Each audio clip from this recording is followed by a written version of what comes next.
Agora a gente já está ao vivo, faça um teste aí, vê se o telefone de vocês estão ao vivo.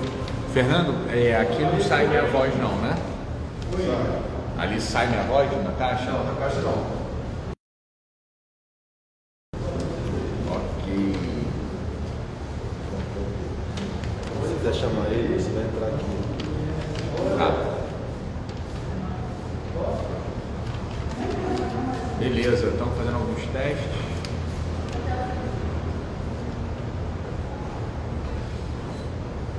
Vamos lá. Vou começar daqui a pouquinho. Vocês me ajudem com o horário aí. Enquanto isso, vou mostrar para o pessoal como é que está o esquema aqui. Pessoal, aqui, que todo mundo que nos ouve vai ver que isso aqui não é uma live, isso é uma capacitação. É uma capacitação que a gente está dando para a equipe. A equipe está toda ali, tem um pessoal que me ajuda no apoio. Está todo mundo com máscara, na medida do possível distanciamento, para que a gente tenha essa aula com o professor Haroldo. Aqui tá toda a parte estrutural para a gente começar essa conversa. A aula é com o professor Haroldo, que a gente entendeu por bem abrir para todos vocês. Qual é o nosso objetivo? O nosso objetivo é capacitar o gabinete e fazer com que o conhecimento seja multiplicado, que o conhecimento seja compartilhado para todo mundo.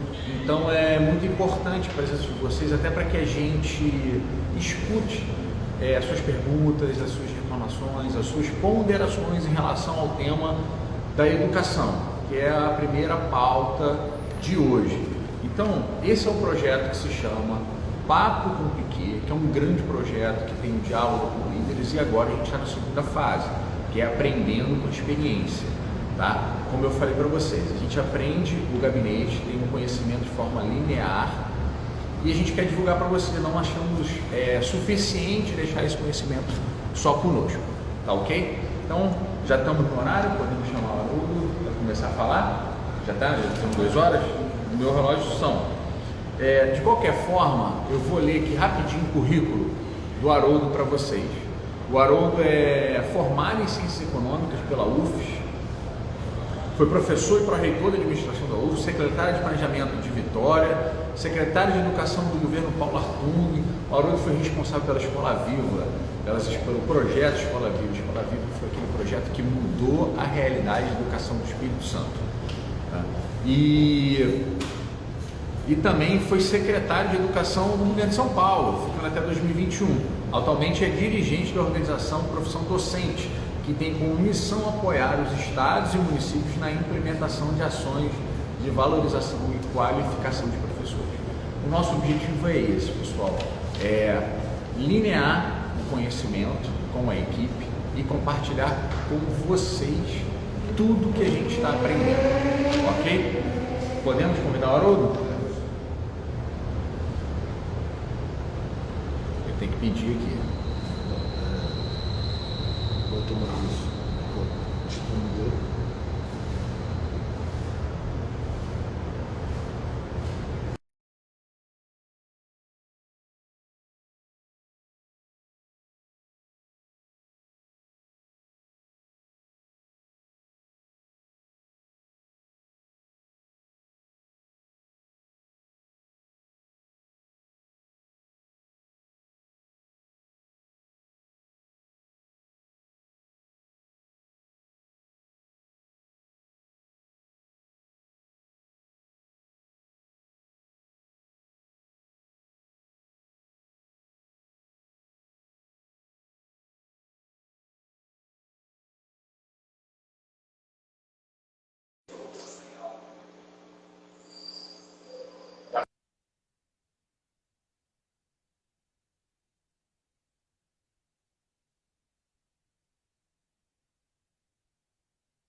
Tá vendo?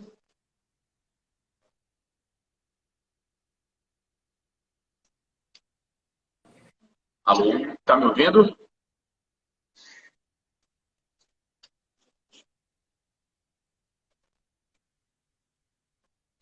Vou tentar resolver.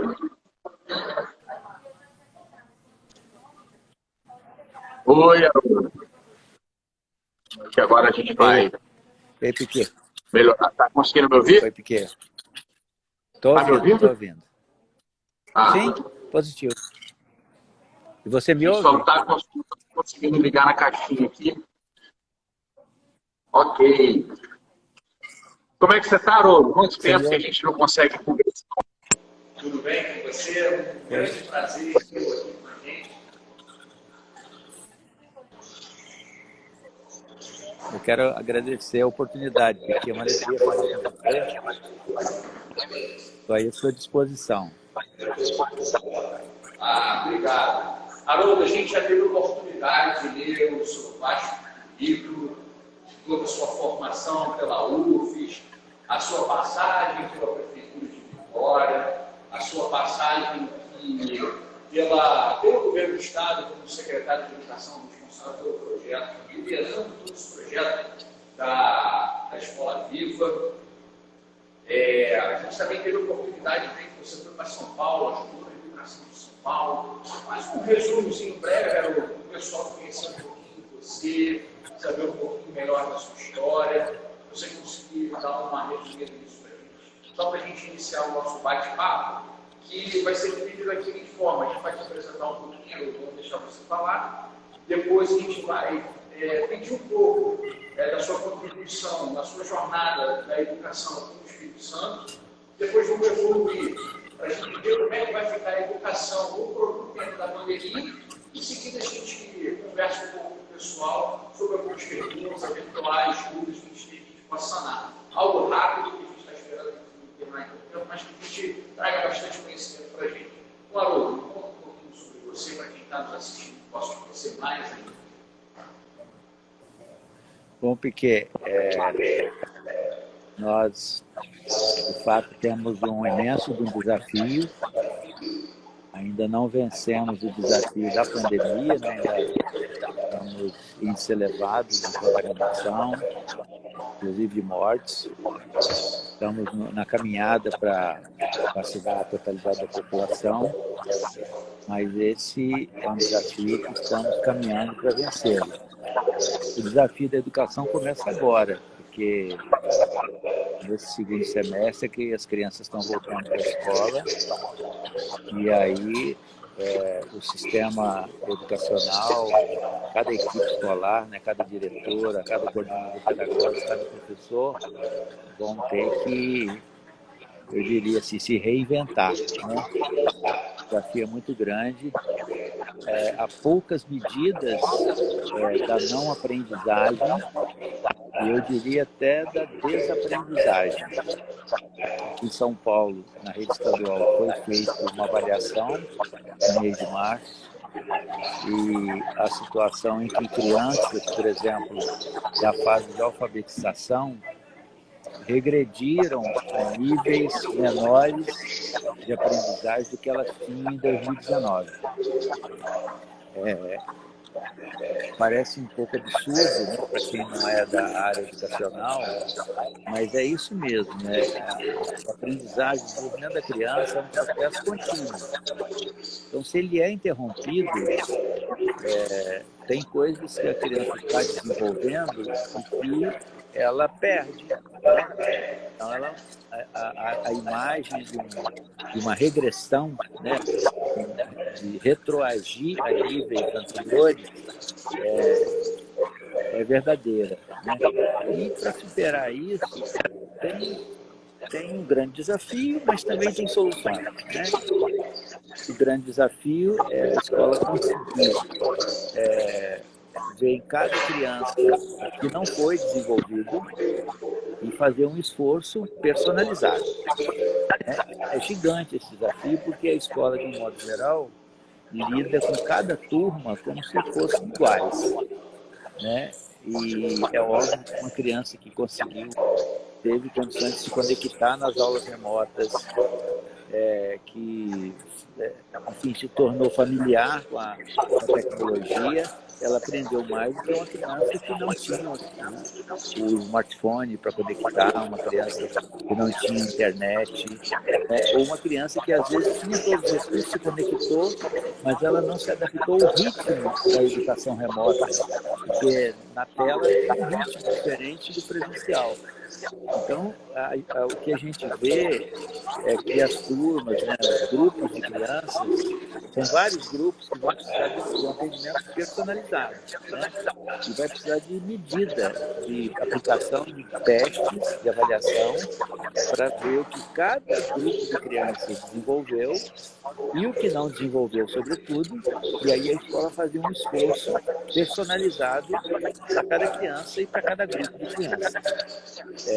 Isso não é simples, isso é complexo, isso é trabalhoso, vai demandar muito esforço, organização, planejamento das equipes escolares. Agora, tem uma boa herança que a pandemia deixa, né? Que é exatamente o hábito, né, a familiaridade que tanto os professores quanto as crianças adquiriram com usar o que nós estamos usando aqui, né, o smartphone, a tecnologia, para aprendizagem, para desenvolvimento de competências. Porque todos antes usavam, né, o WhatsApp para entretenimento, para conversa com os colegas, conversa com a família, mas o smartphone passou a ser utilizado para potencializar o processo de aprendizagem. Então, nessa fase nova, tem um grande desafio que eu mencionei, mas a tecnologia é um aliado fundamental, né? Eu agora mesmo saí de uma reunião com uma organização aqui em São Paulo chamada Box 1824, que fez uma pesquisa sobre o impacto, né, e que tendências há de uso da tecnologia na educação. A educação está começando a usar. E eu te digo, Piquet, para terminar essa primeira resposta, que antes da pandemia, isso foi medida. O Instituto Península, que é onde eu trabalho hoje, ele fez ao longo do ano passado 3 pesquisas. E na primeira pesquisa, apenas 11% dos professores diziam que já tinham vivido uma experiência de aula remota, usando a tecnologia. E a terceira pesquisa, que foi no final do ano, já 100% dos professores tinham aprendido isso, assim como as crianças aprenderam. E o mais importante, a resposta dos professores da última pesquisa, 95% deles acreditam que a tecnologia vai ser um aliado forte a facilitar o trabalho do professor, porque não é possível personalizar a educação sem o uso da tecnologia, né? O professor pode aplicar provas online, o próprio equipamento já corrigir, isso vai ajudar o professor e vai ajudar muito as crianças a desenvolverem aprendizagem e competência. Então, assim, é um grande desafio, temos um grande desafio pela frente, mas a tecnologia pode ser um grande aliado. Eu não tinha parado para pensar nisso ainda, Haroldo, quando você fala que realmente os professores têm que aprender a dar aula novamente, né? Que é um novo canal de comunicação, é um processo de reinvenção e de inovação na educação. A gente tem que encontrar realmente modelos que dê certo, buscar recursos que já deram certo. E assim, quando você pensa no Espírito Santo, Haroldo, assim, eu vivi isso na Escola Viva, na mudança que você colocou na época do governo Paula Cunha, de revisão do projeto pedagógico, do plano pedagógico, da escola de tempo integral. Como é que você acha que a gente pode caminhar? O que eu, como vereador, poderia aconselhar o prefeito de Vitória para que a gente realmente, e a secretária, que teve oportunidade aí de trabalhar com você também, a Juliana, que é nota 1000, eu sou fã da Juliana, o que a gente pode assim, aconselhar para ela, para que a gente siga no caminho da direção certa, para que a gente melhore a educação de Vitória. Enquanto você responde, Haroldo, eu vou pedir só para o pessoal a melhorar um pouquinho o meu som aqui transmitindo, que a gente está ouvindo você, mas ficou um pouquinho baixo. Pode mexer aqui. Pode falar, Haroldo, não tem problema. Bom, Piquet, eu acho que a nossa capital, Vitória, está muito bem servida de secretária de Educação. Acho que a Juliana tem uma larga experiência, não só de professora, de pedagoga, como também de gestão de escola e agora gestão dessa rede, né, que é uma grande rede, uma rede muito interessante, né, que Vitória tem, uma rede diferenciada. Mas tem um desafio que eu acho que é de qualquer rede brasileira pública, né? Para uns é um desafio maior, para outros é um desafio menor, que é o seguinte, eu vou criar aqui uma imagem.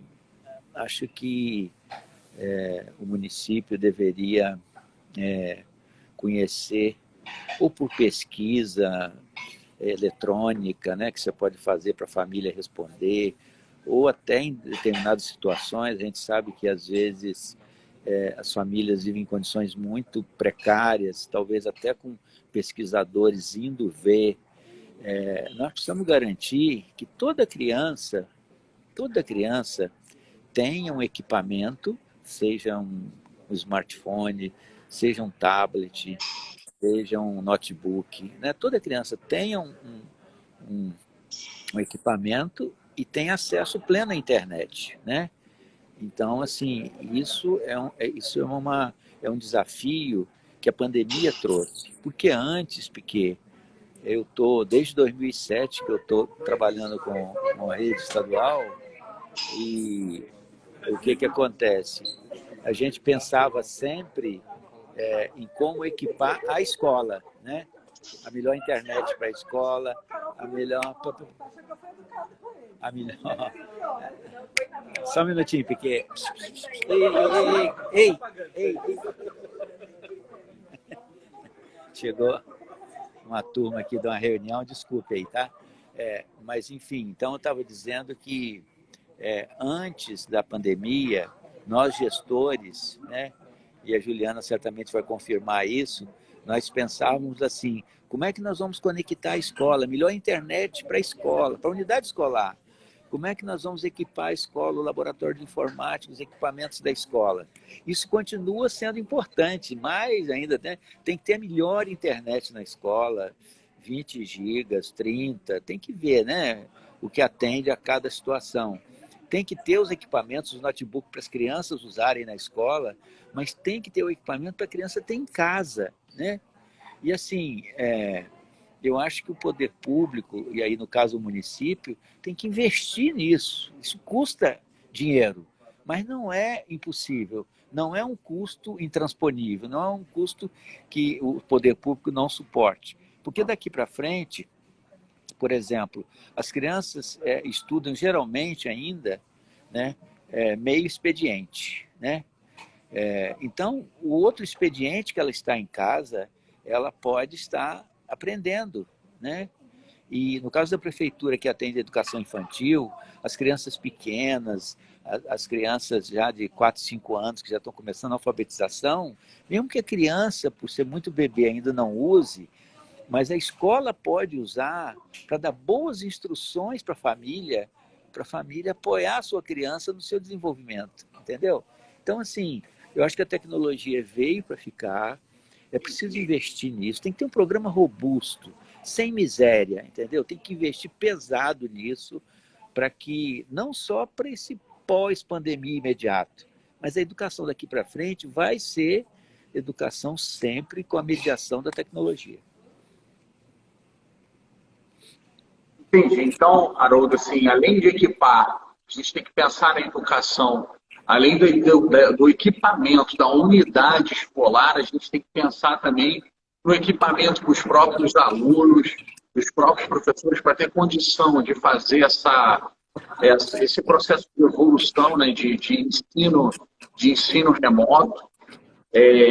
E assim, eu tenho visitado alguns colégios, eu tenho visto que muitas vezes o grande problema, que eu acho que precisa evoluir isso também, é o acesso à internet. Às vezes a gente vai dar um equipamento desse, muitas vezes a criança que estuda tem que estudar em casa, sem condições, assim, às vezes falta um pouco de acesso à internet. Então, esses equipamentos, se com aplicativos ele conseguiria interagir, ainda que offline.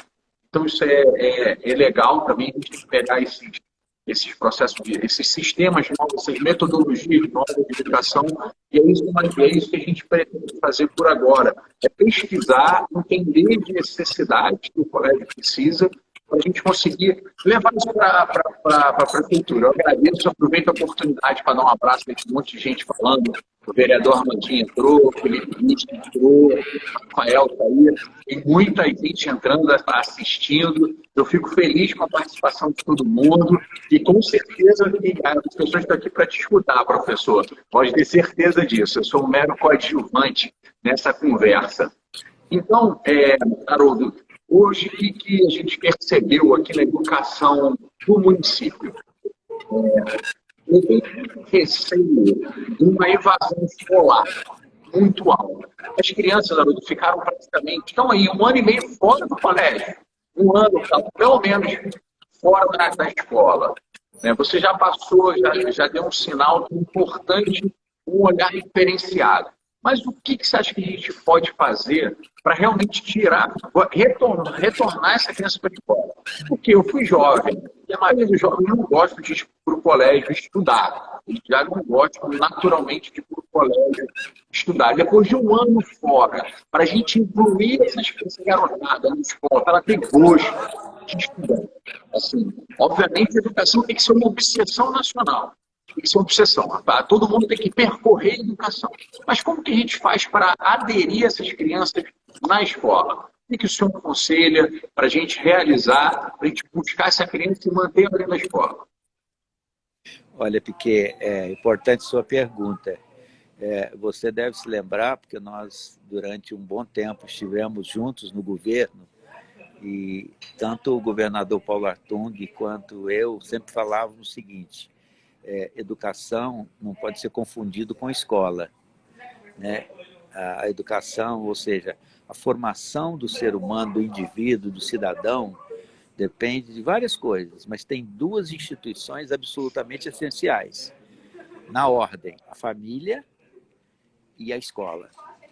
Então, essas 2 instituições precisam ter muita convergência, precisam ter muita parceria, muita colaboração, né?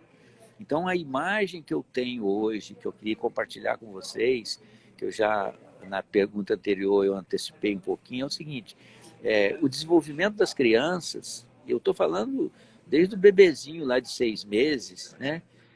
O desenvolvimento dele vai ser mais, dessa criança, desse bebezinho, em todas as fases da sua vida, vai ser mais robusta, mais significativa, dependendo do cuidado que se tiver com eles, né? Cuidado em todas as dimensões, né? É o conceito de desenvolvimento integral, é o cuidado da família, é o cuidado da escola, dos educadores, né? E a tecnologia, eu acho que nos abre uma fantástica oportunidade de fazer isso como a gente não vinha conseguindo fazer, né? Como eu disse, uma criança, um bebezinho, uma criança de 3, 4, 5 anos, que ainda não tem autonomia para lidar com o equipamento, para usar o equipamento para aprender, mesmo assim, eu acho que a prefeitura tinha que colocar esse equipamento com conexão na mão da família, né? E criar um programa de orientação dos professores para as famílias cuidarem da sua criança no tempo que a criança está com ela. E as crianças maiores, essas sim, já podem, de casa, aprender com o professor. Sabe aquela história que a criança não vai na escola? Mas a criança pode acompanhar a aula de casa, né? Entendeu? Isso não quer dizer que a gente deva abrir mão da criança na escola, absolutamente. Eu acho que, tocar num tema aqui polêmico, mas a gente tem que tocar, homeschooling não é solução, né? Porque o ser humano, a criança não vai para a escola só para aprender conteúdo. A criança vai para suas relações. E se tem um desafio grande que a pandemia também acentuou, é que nós, seres humanos, nesse século XXI, e isso eu estou falando seres humanos, vale para o professor, vale para o pai e para a mãe, e vale para as crianças também. Todos nós estamos com muita dificuldade de acompanhar as mudanças que o mundo está passando. E isso afeta a saúde mental, né? Então, a escola é um ambiente de compartilhamento, de aprendizagem de convivência com o diferente, de respeito às diferenças. Esses são valores fundamentais que a escola pode contribuir, e ela pode agora fazer isso usando a tecnologia para fazer muito conectado com as famílias. Não precisa da família estar em um lugar e a escola estar em outro. Elas precisam estar juntas, né?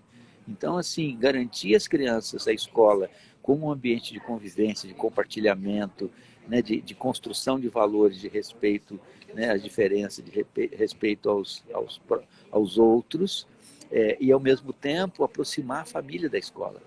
Né? Então, é pensar a tecnologia não só como ferramenta para a criança se desenvolver, mas ferramenta para aproximar as duas instituições que, pela Constituição brasileira, tem que cuidar das crianças, né? O artigo 205 diz: todos têm direito à educação, e educação é um dever da família, do Estado e da sociedade.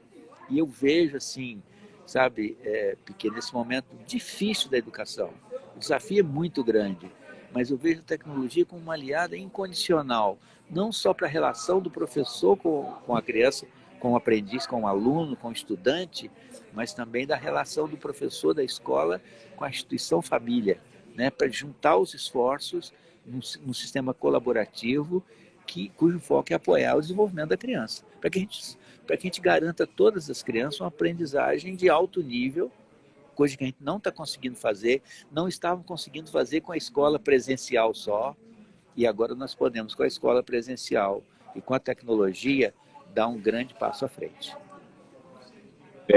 Assim, Haroldo, quando a gente fala de educação, eu que venho da área de segurança, a gente sabe da importância disso, da importância do envolvimento das crianças.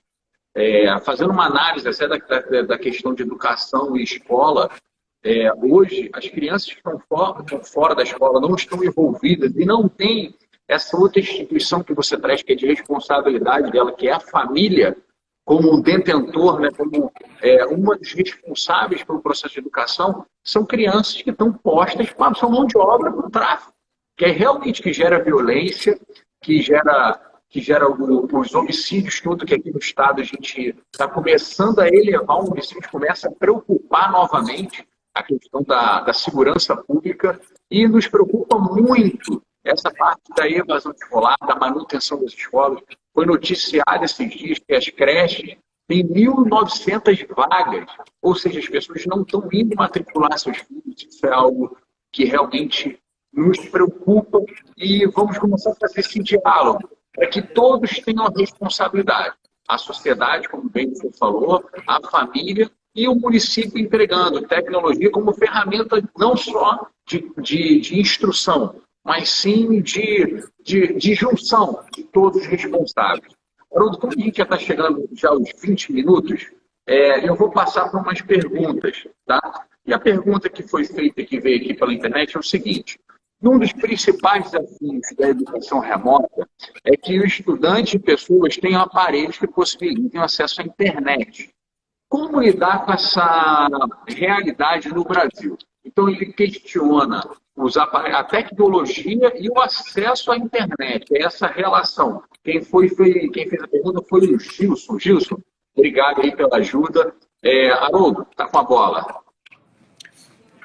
Como eu mencionei anteriormente, quer dizer, eu costumo dizer, Piquet, e todos que estão nos assistindo aí, que até um tempo atrás a gente tinha que garantir à escola uma boa conexão de energia, porque sem energia as coisas não funcionam, e uma boa conexão de água, né? Porque se não tiver água na escola tem que suspender as aulas. Agora, além dessas duas conexões, tem que garantir uma boa conexão de internet na escola. E a pandemia nos mostrou, como eu disse, que você tem que garantir a conexão com a casa do seu aluno, né? Então, isso é absolutamente essencial. E, do ponto de vista mais pedagógico, porque eu queria acrescentar o seguinte: na medida que a Prefeitura, né, e a Prefeitura de Vitória pode fazer isso, né? Eu conheço um pouquinho das finanças da Prefeitura, eu tenho certeza que ela pode, nem todas as prefeituras podem, mas o custo também, a tecnologia, o custo vai se reduzindo drasticamente, à medida que ela garantir o acesso pleno, né, das crianças, já a partir da sua casa e a partir da escola, em termos de conexão e de equipamentos, aí entra o capítulo mais importante, o capítulo do desenvolvimento da competência das crianças em termos de programação, né? É preciso investir nisso também. A escola não vai poder continuar sendo como era antes, apenas ensinando a língua, ensinando a matemática, vai ter que ensinar programação também, vai ter que ensinar inglês desde o início, desde as crianças pequenas, porque a pessoa adulta tem mais dificuldade de aprender línguas e o mundo, né, se comunica pelo inglês. Então, programação em inglês tem que entrar no currículo, né? Eu não conheço aí a realidade, embora eu converse com a Juliana de vez em quando e tal. Eu não sei o que Vitória fez em termos de currículo, mas se não fez, vai ter que fazer, né? Vai ter que introduzir programação para as crianças. A criança com 4 anos já pode começar, né, trabalhar com lógica de programação e vai aprendendo. Tem programa para cada faixa etária e também a língua, né, para que ela aprenda de uma forma mais natural, né, a língua inglesa. Então são novidades que a escola pública vai ter que incorporar, né?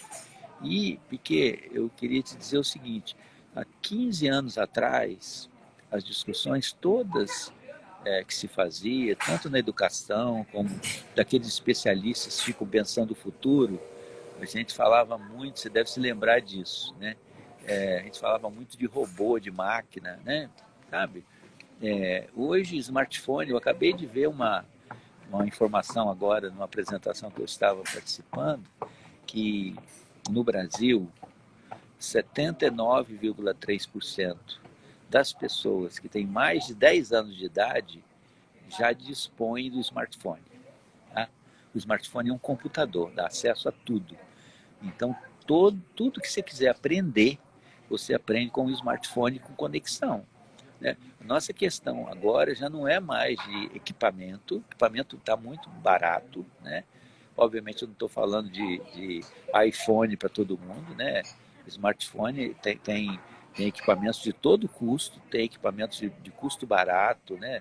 Tablet, a prefeitura pode perfeitamente dar um tablet na mão de cada criança, e essa criança vai poder ter acesso, né?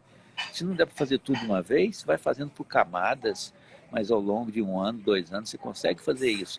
Então, o equipamento e a conexão é a antessala do desenvolvimento da pessoa, né? Hoje, nossa questão mais não é de equipamento, nossa questão hoje é de gente criativa, gente que desde da pré-escola venha sendo estimulada a ser criativa. E ser criativa envolve o uso da tecnologia digital, né? Assim, né, todos esses gurus aí que falam do futuro dizem que você tem 2 questões fundamentais para qualquer ser humano ter sucesso na vida. Aí o sucesso não é dinheiro, tá? O sucesso é felicidade, alegria, dinheiro também, tá? Mas não estou falando exatamente de dinheiro. Para ter sucesso na vida, você precisa primeiro ter uma boa causa. Você tem que ter um sentido na vida, né? E eu dou um exemplo, né? O meu sentido na minha vida, já desde 2007, é dar minha contribuição para melhorar a escola pública, né? Por onde passam 85% dos brasileiros. Então você precisa ter um propósito claro, né? No meu caso, dar a minha modesta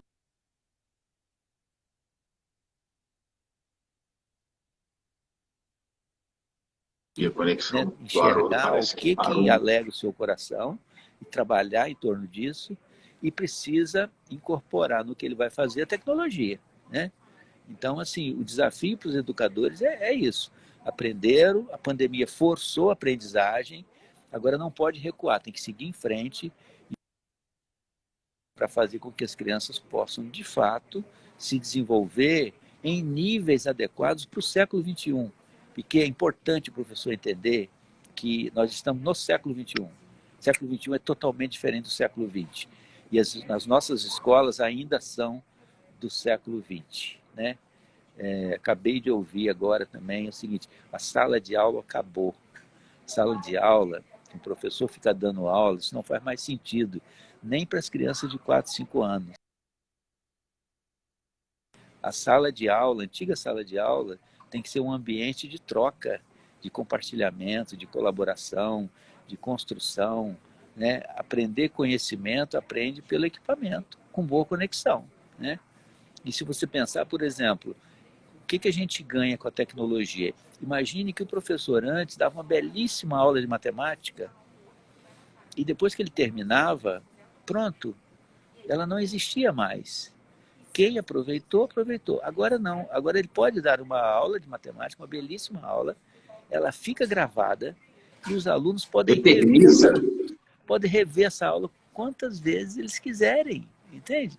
Então, assim, a tecnologia é uma potência extraordinária. Então, eu acho que num momento como esse, de a gente caminhando para o fim da pandemia, com esse desafio da educação, eu acho que a importância do professor aumentou, né? A importância do professor aumentou, não é menor, porque se antes o professor podia se acomodar, né, num trabalho de apenas ensinar a criança a matemática, a língua, agora o professor tem que cuidar também da saúde mental,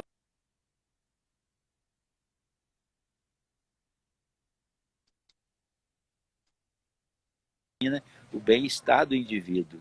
E ninguém aprende se não estiver, né, com um sentimento bom, se sentindo bem. Então, o desafio para o professor é maior, mas eu sempre acreditei, continuo acreditando na potência daqueles que escolhem ser professor, né?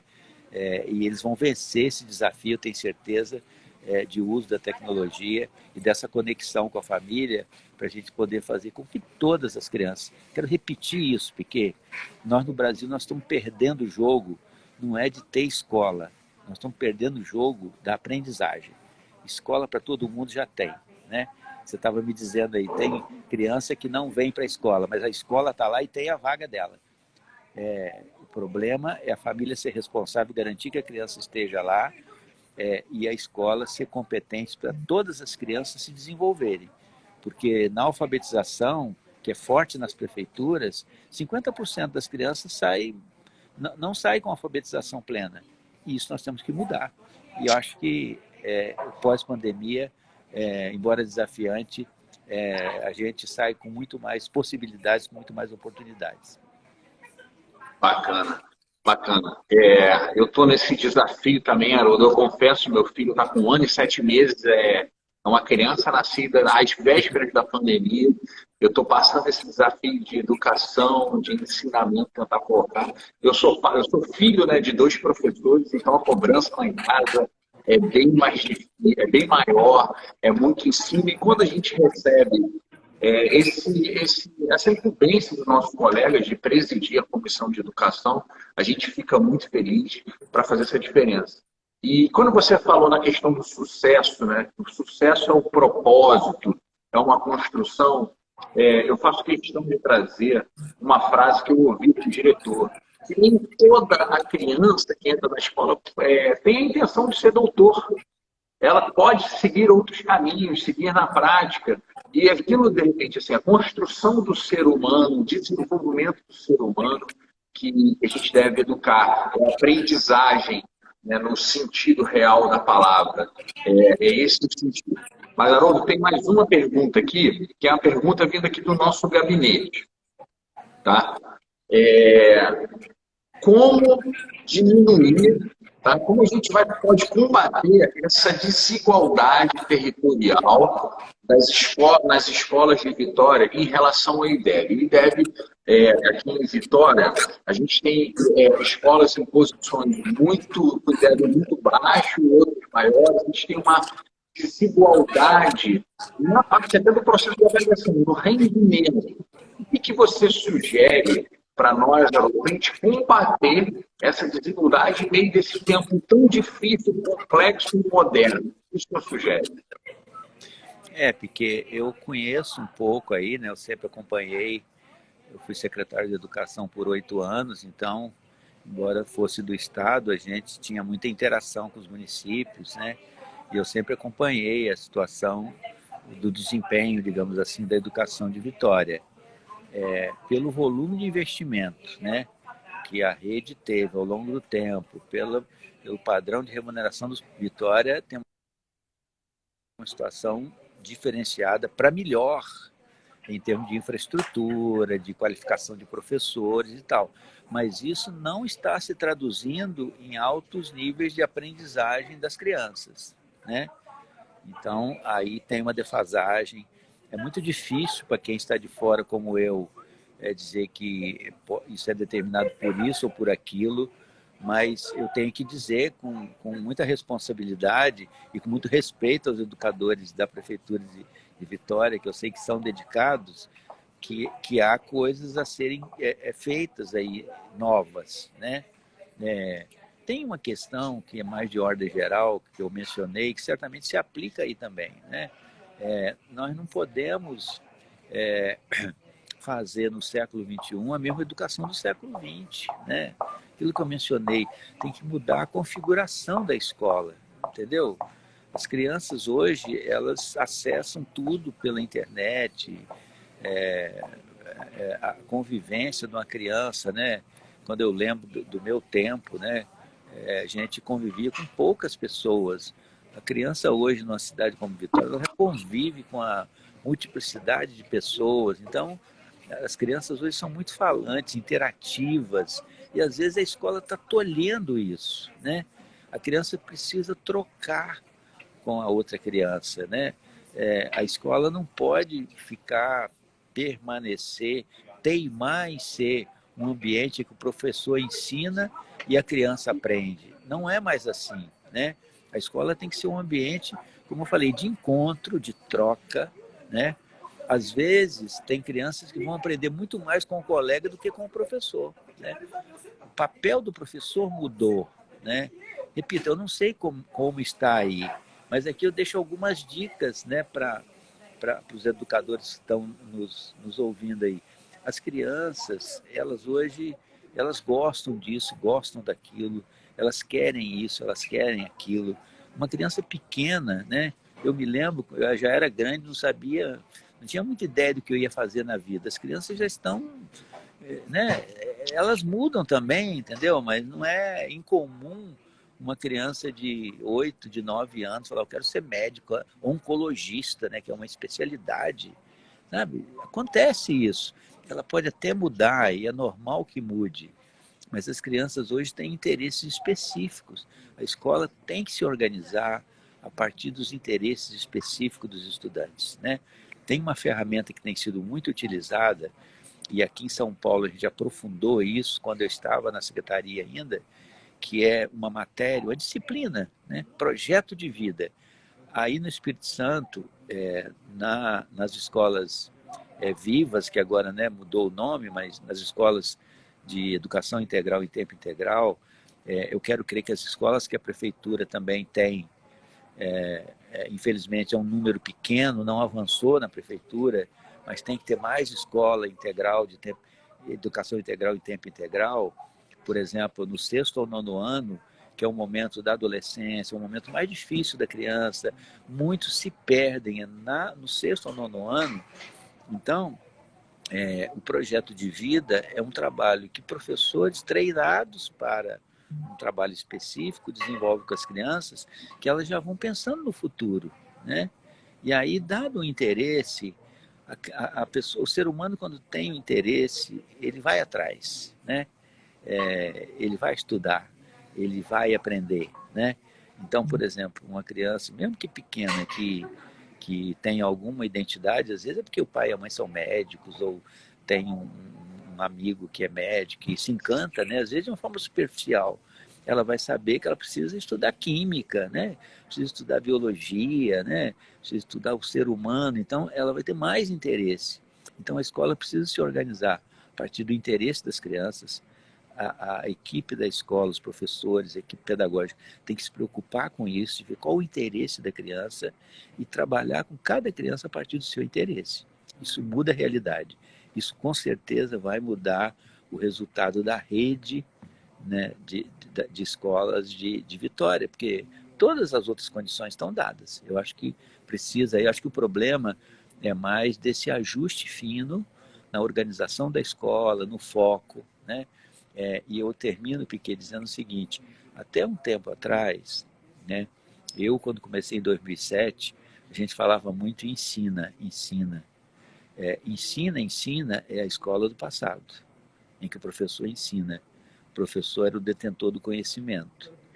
O conhecimento agora não está mais no professor, ele está na rede mundial de computadores. Não é que o professor não tenha, né? Mas não depende mais da mente do professor. Hoje o professor tem que saber muito mais do que as minhas professoras sabiam. Mas na época lá atrás, nós tínhamos copiado o quadro, o que saía da cabeça da professora. Agora não, está na internet, né? Então o professor agora ele pode trabalhar de forma diferente. É que às vezes tem uma resistência a isso, porque não é porque eu seja um professor, qualquer ser humano, né? Há uma tendência a resistir, a mudar, mas tem que mudar. Se eu pudesse deixar uma palavra, porque para os educadores que estão aí nos assistindo, é isso: ousem mudar, né? Eu, quando estava aí na rede estadual, eu falava muito com os professores: mudem, o secretário está autorizando vocês a mudar, se inquietem, a criança não está aprendendo, vocês têm que dar um jeito, se virem, entendeu? Não esperem que venha uma varinha mágica mudar. É o professor no dia a dia, com cada criança, o conhecimento que ele tem de cada criança, que consegue enxergar caminhos, para uma de um jeito, para outra de outro. Então nós precisamos dos professores com essa inquietude para melhorar o resultado, né? Então nós falávamos em ensinar, depois nós passamos a falar que a criança aprende. Agora nós estamos falando o seguinte, que a criança tem que desenvolver competências. Como é que desenvolve competências se não for aderente ao interesse de cada um? Tem que ter.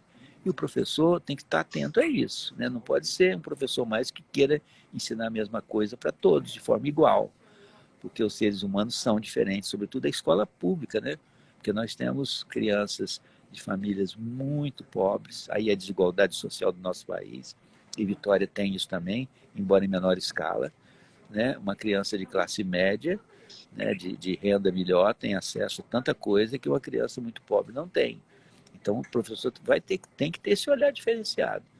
Então, acho que por aí, eu deixo aqui algumas pistas, eu acho que são esforços que os professores da rede municipal, né, que aí, sob a liderança da Juliana, com a sua ajuda, podem fazer para melhorar esse resultado. Vai melhorar, não tenho dúvida, porque a rede de Vitória é muito boa, sabe? É boa fisicamente, é boa na qualidade dos professores, mas a pedagogia mudou, né? A finalidade da escola mudou. Precisa fazer um ajuste aí. E a tecnologia, eu repito, é uma aliada incondicional. Olha, Haroldo, obrigado pelas suas palavras. Assim como você, eu também confio muito na secretária e nos professores de Vitória.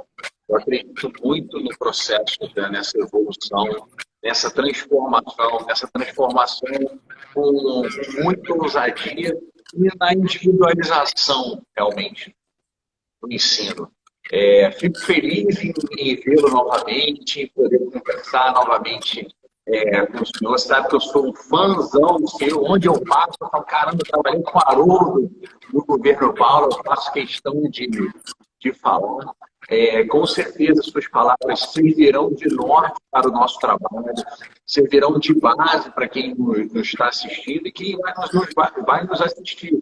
A gente vai disponibilizar toda essa conversa para outras pessoas, vamos colocar na nossa rede social, vamos colocar daquela forma que o senhor falou antes. A aula de matemática era feita no quadro, passava o apagador no X e acabou, não se eternizava. Essa conversa vai se eternizar e a gente está fazendo exatamente isso, ousando no nosso mandato. A gente faz uma capacitação para toda a equipe, para que a gente fale a mesma língua. Entendemos que só capacitar a equipe não é o suficiente, a gente abre, por isso que eu digo para todo mundo que a gente está fazendo hoje aqui. Não é uma live, é uma troca de conhecimento, por isso que a gente traz a experiência do senhor para cá e vem agradecer. Muito obrigado por ter cedido o seu tempo, ter dado um pouco de atenção. E a gente vai te perturbar muito ainda, Haroldo. Muito obrigado.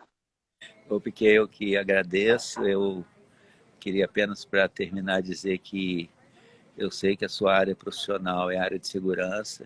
Então, obviamente, quando a gente trabalha com uma coisa, onde a gente estiver, com qualquer outro lugar, a gente está sempre trabalhando também por essa área, mas eu vi que você, ao assumir aí a Comissão de Educação, colocou a educação, né, também como uma prioridade do seu mandato, né? Então eu queria dizer da minha alegria de você ter sabido que você fez essa opção e estimulá-lo, persista nisso, né?